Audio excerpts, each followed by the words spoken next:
Hello, everyone. I read a very moving article that I want to share with you. It's about Donald Trump, why he betrayed Ukraine, and how he is turning America into a version of Putin's Russia. This is by Susan Glasser, a contributing writer for The New Yorker. She writes a column from Washington. Donald Trump wrote an article titled, "Donald Trump's America is turning America into a version of Putin's Russia. The president is shifting towards a Russian stance, not only in foreign policy, but also in domestic affairs, learning from Putin." No matter how many words Donald Trump publicly echoes from the Kremlin as the President of the United States, his statements are significant. It always seems strange. Why does he support Russia? This was during a 2018 press conference in Helsinki, where Donald Trump announced that he accepted Putin's statement, meaning that Putin did not interfere in the US elections. Even though that is, the American intelligence agencies, clearly reached the opposite conclusion, everyone knew that Russia interfered to discredit Hillary. Yet he chose to believe Putin over his own intelligence agencies. At that time, the author was sitting at CNN's outdoor filming location, basking in the dazzling Finnish summer sunlight. Alongside journalist Anderson Cooper, after hearing it, there was a brief and stunned silence, meaning what you just witnessed might be one of the most disgraceful performances by an American president, completely devoid of any moral baseline. Later, during the summit, a senior director on Donald Trump's National Security Council recalled hearing Donald Trump speak at that moment. The atmosphere in the room, to put it bluntly, he was Donald Trump's senior director, on the National Security Council. He couldn't stand it. He wanted to fake an illness or pull the fire alarm to stop them from talking any further. It was just too outrageous. The things they were saying were simply too outrageous. America's moral leadership position, established over the past 80 years, has been completely lost, and the confidence among allies has been completely eroded. On Tuesday afternoon, a few hours after his foreign policy team met with Russian officials in Riyadh to discuss how to end the war in Ukraine, he once again created a Helsinki moment. At a press conference held at Mar-a-Lago, Donald Trump explained why he didn't invite Ukrainian representatives to the Saudi meeting. He said there was no need to do so because 3 years ago this week, Russia's invasion of Ukraine was actually Ukraine's fault. So there's no need to worry, he told Ukrainian President Zelensky that they shouldn't have started this war and that they could have reached an agreement. According to Donald Trump, it seems like Ukraine is bombing its own cities and killing its own people. He also emphasized that the United States has spent $350 billion in aid to Ukraine. According to polls, Zelensky's approval rating has dropped to just 4%. Both of these statements are far from reality, meaning that Donald Trump and Elon Musk are making exaggerated claims. Even Putin wouldn't say such absurd things. By Wednesday, Zelensky had rebutted Donald Trump's absurd claims. He said that Trump is living in a space filled with Russian-made fake news, and these are falsehoods. In response, Donald Trump remained on one side. In a lengthy post filled with lies on X, he should have criticized the Ukrainian president as an unelected dictator. Meanwhile, over the past week, his officials have made it clear Donald Trump's support for the Kremlin's rhetoric is not just empty slogans. He is prepared to make concessions to Russia on all major issues of the peace agreement, including Ukraine never joining NATO, not allowing U.S. troops to participate in maintaining Ukraine's security after the ceasefire. The U.S. will not station troops for protection just as a gesture. In fact, it's just symbolic presence. So if Russia attacks Ukraine, it's not our concern if U.S. troops are attacked. The suppression is not about pressuring Ukraine to hand over illegally occupied territories to Russia, nor is it about immediately lifting Western sanctions on Russia. Donald Trump embraces America's enemies, hoping for such a swift and thorough attitude. Even the Kremlin's top officials were surprised. Former Russian President Medvedev said on the X platform, "If someone had told me 3 months ago that this was something the American president would say, I would have laughed." However, all this happened during his second term, just a month in. It is also fittingly infuriating. After all, this American president has never hidden his inexplicable desire to appease Putin. He has always been like this. Another difference compared to Donald Trump's first 4-year term. Not only has he taken a pro-Putin stance on the Russia-Ukraine war, but his entire foreign policy has adopted Putin's old-fashioned worldview, where the world is about plunder, meaning that great powers can dominate smaller countries within their spheres of influence without any restrictions. In his controlled playground, the sovereignty of small countries does not exist. Putin's great power dominates everything, and everyone has their sphere of influence, where smaller countries must play by the rules or be cut off. Otherwise, how do you explain Donald Trump's first wave of actions on the world stage after returning to office? He wants to threaten to directly seize territories from Canada to Greenland, and then to Panama. Old West lands. Without a doubt, he has been emboldened by Putin's illegal annexation of Crimea in 2014. Now he is ready to set his sights on Ukraine. One of the concessions demands recognition this territory will forever belong to Russia.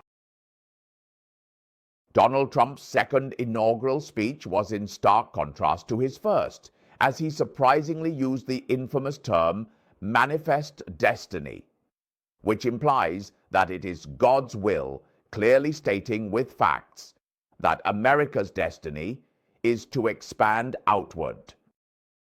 This is called manifest destiny. It advocates for American expansionism as a divine right, not only suggesting that Canada become the so-called 51st state, but even extending to new settlements on Mars. In recent months and even days, he has openly supported pro-Putin diplomacy, shocking the entire world. What is equally shocking to the author is his adoption of Putin-like tactics domestically. This is a major characteristic that distinguishes his current hold on power from before. The speed and intensity of his actions cannot be compared to his first term. As he had already mentioned at that time, after this election, there will be no need for elections anymore. No need for elections. And it can also be said that this is turning America into a version of Putin's Russia. 25 years ago, when I was a young foreign correspondent for the Washington Post stationed in Moscow, I reported on how Putin took over Russia. This was the process of dismantling the country's fledgling but precious democratic system, targeting everything that did not belong to Putin's authoritarian regime, covering all not fit Putin's potential competitors, from independent media, oligarchs, to democratic governors were all targeted. In just a few years, the Kremlin dismantled or weakened these forces almost completely. Meanwhile, he promoted his KGB colleagues from the security services to all key positions, the so-called power departments, establishing a modern dictatorship. This approach is currently only being done by Donald Trump.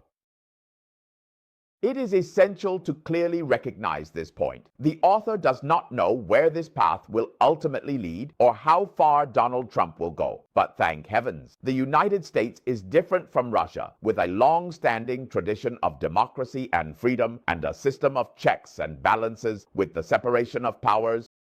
The damage caused in just 1 month is already astonishing, and the author is speaking not only about those unsettling dramatic actions, but also, wow.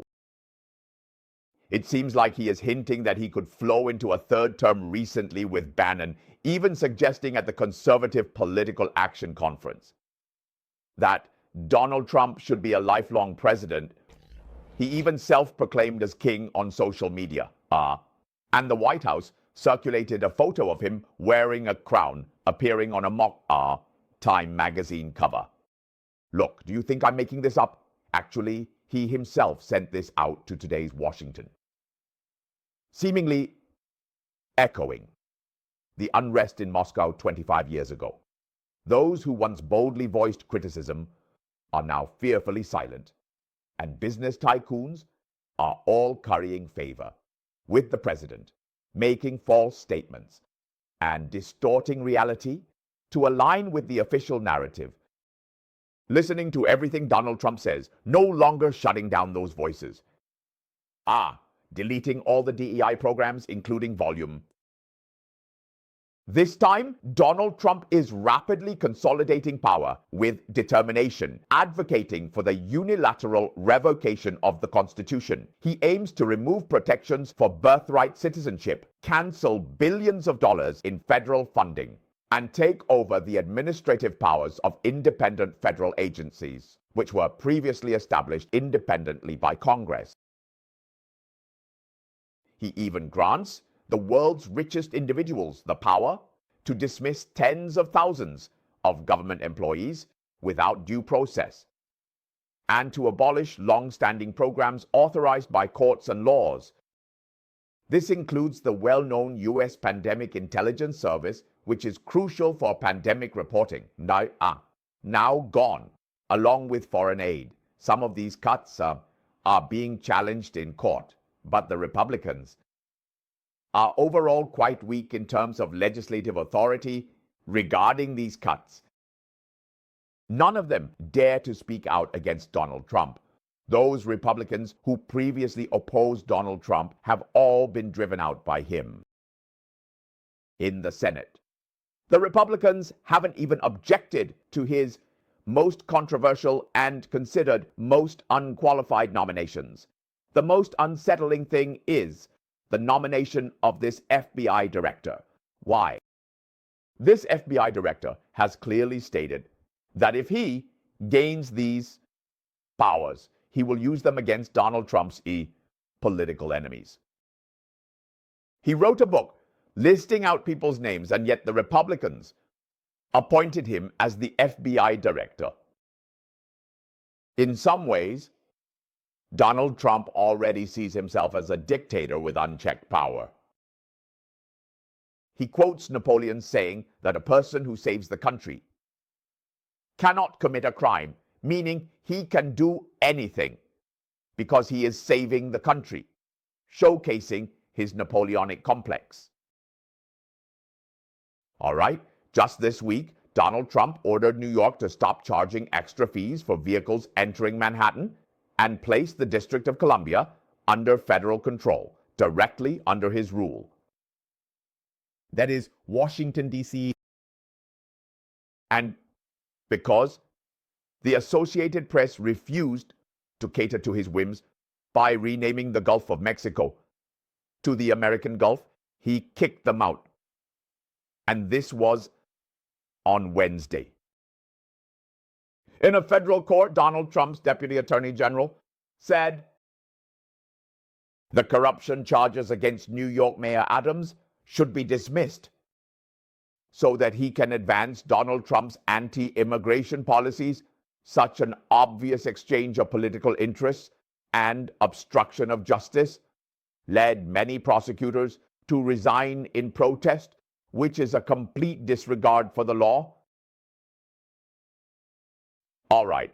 On Thursday, several news reports, including those about 6 senior officials at the Pentagon, have already been released.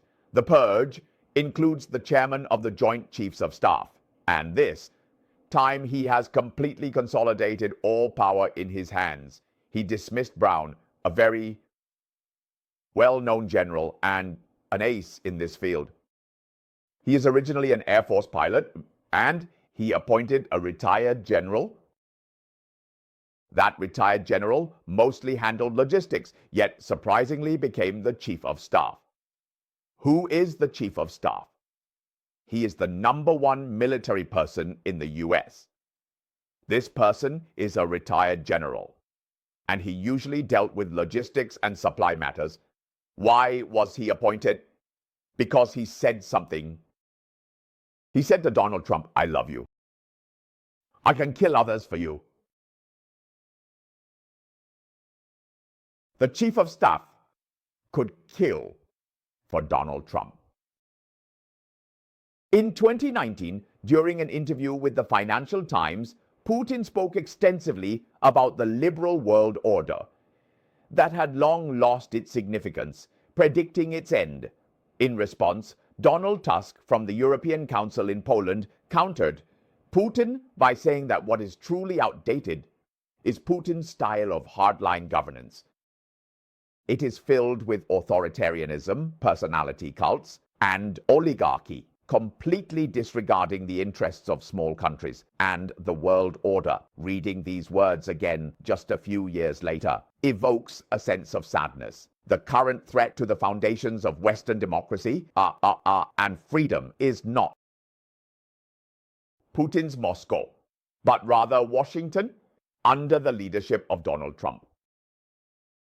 It's important for everyone to understand, when I see people continuously speaking up for Donald Trump, there are only 2 words to describe it: shameless.